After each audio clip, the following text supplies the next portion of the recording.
Hi, I'm Kenton Yeager. I run the master's program in lighting design for the theater department, and I'm going to talk about a project I've been working on. I've been asking myself a question since 1989. How do you effectively teach theater lighting if you don't actually have a theater to teach in? My answer, many universities and most high schools just don't do it. I've been desperately looking for a way to effectively teach lighting in a standard classroom, and this 1:6 scale fully working theater is it. I first got the idea when I was at the Prague Quadrennial, an international theater design conference. There I had the chance to teach a master class in Hank Vandergeest's 1:4 scale theater lab, including this one where I explored children's emotional response to color and light. I was totally hooked. As soon as I got home, I began building a scaled lighting lab.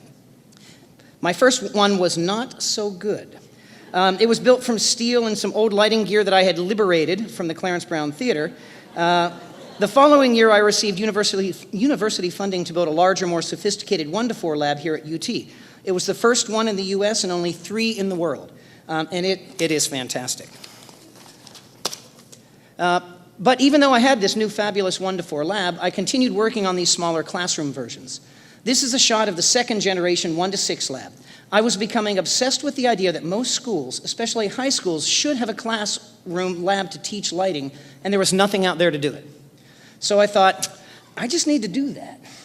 So I needed to design a lab theater that everyone could put into their classroom and comfortably use. I spent the next 2 years with my new friend here in my basement cutting thousands of feet of all different types of pipe steel channel until I found a workable system. Generation 3 is here on my back porch. It is a completely flexible tabletop theater frame. As a kid, my favorite toy was an erector set, and now I have a grown-up version that can easily be reconfigured to replicate any type of theater you would want to study. One day it could be a proscenium or a thrust, and the next it could be a theater in the round or a small black box. Next, to make this frame a theater, I designed a series of draperies to represent what we actually use in the profession: legs, borders, cyc, scrims, projection, screens, all of it. Now, the observant ones among you may have noticed that 1:6 scale is in fact Barbie scale. She is such a universal image that when you put her on the stage, everybody understands the 1:6 scale. Generation 4 came along. This is the new floor model, loaded with moving lights, color mixing cyc lights, an 8-speaker surround sound system. Now I had it, and then I was getting it all done, and I realized actually my journey took a sharp turn. I realized that in creating the perfect light lab, I had actually created a fabulous theater lab that went way beyond lighting. Not that lighting's not important. The advent of LED technology allowed us to represent accurately what is happening in the field today and reduce the total electrical usage so the lab can plug into a single classroom outlet. You can literally unplug your coffee pot and plug this entire system in. Suddenly, I wanted to teach more than just lighting in this lab. We are currently working on a complete rigging system for flying scenery. The lab will soon have multiple technologies, including counterweight systems, hemp and sandbag systems, and even roll drops. The goal here is to teach as many aspects of theater as possible in the lab. There is even a pin rail with belaying pins and sandbags to teach how to load weight and tie proper knots. Students get very little time in well-equipped theaters, and now many schools have restrictive rules about students on ladders and catwalks. This lab allows a student to learn everything safely from the ground, and it is even fully handicapped accessible. Now we can teach all aspects of stage design and composition, directing, blocking, even stage management with this mini theater. You can even pre-tech a show and try out everything before you move onto stage. This saves a great deal of time and frustration during dress rehearsal. This time saving allows us to take our production creatively farther, as we never finish a show in theater, we just open it. Every time I describe these labs to someone, they immediately ask, "Oh, is this to light a scenic model?" And I say, "It's fabulous at that, but it's not a model light lab. It's a fully equipped teaching theater. But if you're going to light a set model, you might as well do it right, and this lab has everything you could possibly want." More important than that, though, is now designers and directors can work together to create the looks, moods, and cues they need. The lighting designer can now explore the design with real light, then draft the light plot and paperwork from what they've learned.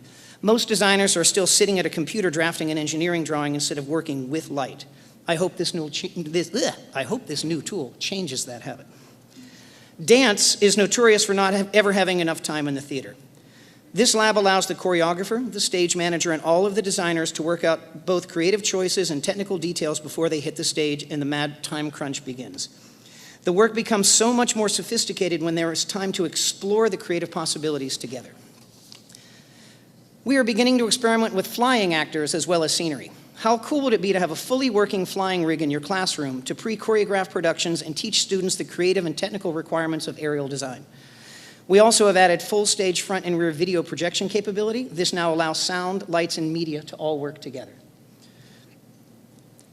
The idea is starting to take off. 2 years ago, there was a great 3-page article in Southern Theater magazine about what can be done in these labs. Universities and high schools around the region began calling me on how to get one of these. So I put together a website, www.yeagerlabs.com, that describes everything you need to know, including how to secure funding for these. Last spring, we were on the expo floor at USITT, the largest stage design and technology convention in the country. Since then, universities in New York, Kansas, and Michigan have purchased labs and are now teaching with them. This makes 10 universities, 2 high schools, and 1 middle school currently using these labs. This is a shot of the very first lab that ever went out, from my back porch again. It went to Beverly Emmons, a Tony Award-winning Broadway lighting designer who is currently using it to teach workshops and private lessons in advanced lighting design in New York City. Last week, a 2-page Yeagerlabs article was published in an Italian lighting magazine focusing on the unification of theater training. Theater is a collaborative art, yet we teach it in isolation, separating out actors, designers, directors, and pretty much everyone into separate classes. So now I want to ask a new question.